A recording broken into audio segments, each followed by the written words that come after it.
বৈশ্বিক রাজনীতিতে একটি প্রবাদ খুব প্রচলিত যে সমুদ্রের নিয়ন্ত্রণ যার, বিশ্ব ক্ষমতা তার।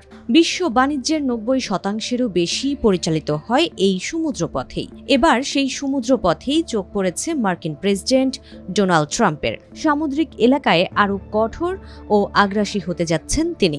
সমুদ্রপথে বিভিন্ন জাহাজে মার্কিন সামরিক বাহিনীর অভিযান সেই বার্তাই দিচ্ছে, যা আগামীতে আরও বাড়তে পারে। সম্প্রতি গোপন সূত্রের বরাত দিয়ে একটি প্রতিবেদন প্রকাশ করেছে মার্কিন সংবাদ মাধ্যম ওয়াল স্ট্রিট জার্নাল। জানিয়েছে, চীন থেকে ইরানের উদ্দেশ্যে যাত্রা করা একটি কার্গো জাহাজে অভিযান চালিয়েছে মার্কিন সামরিক বাহিনী। শ্রীলঙ্কা থেকে কয়েকশো মাইল দূরে আন্তর্জাতিক জলসীমায় মার্কিন সেনারা জাহাজটিতে উঠে অভিযান পরিচালনা করে। এ সময় ইরানের দিকে যাওয়া জাহাজটি থামিয়ে তল্লাশি চালায় মার্কিন সেনারা, যা কিনা বিগত কয়েক বছরের মধ্যে এই প্রথম। ইরানগামী জাহাজে মার্কিন সেনাদের এই অভিযানটি পরিচালনা করা হয় নভেম্বর মাসে। তবে এ নিয়ে এখনও কোনো প্রতিক্রিয়া জানায়নি ইরান বা চীন।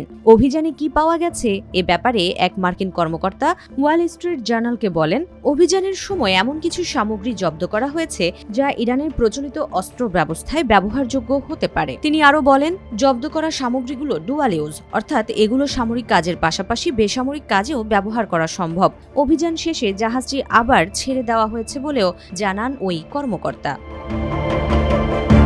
ইরানের উপর অবশ্য এমনিতেও কঠোর বিধিনিষেধ জারি রেখেছে ওয়াশিংটন। সম্প্রতি পরমাণু সমৃদ্ধিকরণের অভিযোগ এনে তেহরানে হামলাও চালিয়েছে যুক্তরাষ্ট্র।